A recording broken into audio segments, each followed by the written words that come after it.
Hello everyone and welcome back to the Excel Basics course. In today's lesson, I'll guide you through a super useful topic, how to create and customize buttons in Excel. Let's dive right in. First, go to File Preferences. In the Preferences window, select Ribbon and Toolbar and make sure to enable the Developer tab by ticking the checkbox. Once that's done, you'll see the Developer tab appear on your toolbar. Now, let's create a button. Click the Developer tab, select Insert, and drag a button onto your Excel sheet. You can give this button a name. Let's say we name it Run. Click OK, and your button is ready. To customize your button, right-click the button, then select Format Control.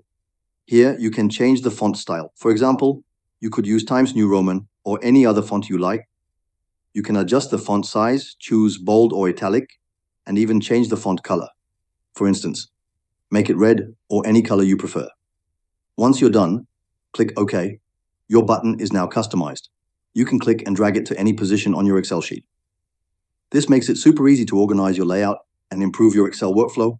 That's all for today's lesson. Thanks so much for watching. If you want to learn more about Excel, make sure to check out our full playlist linked below. Don't forget to like, comment, and subscribe for more Excel tips. See you in the next video.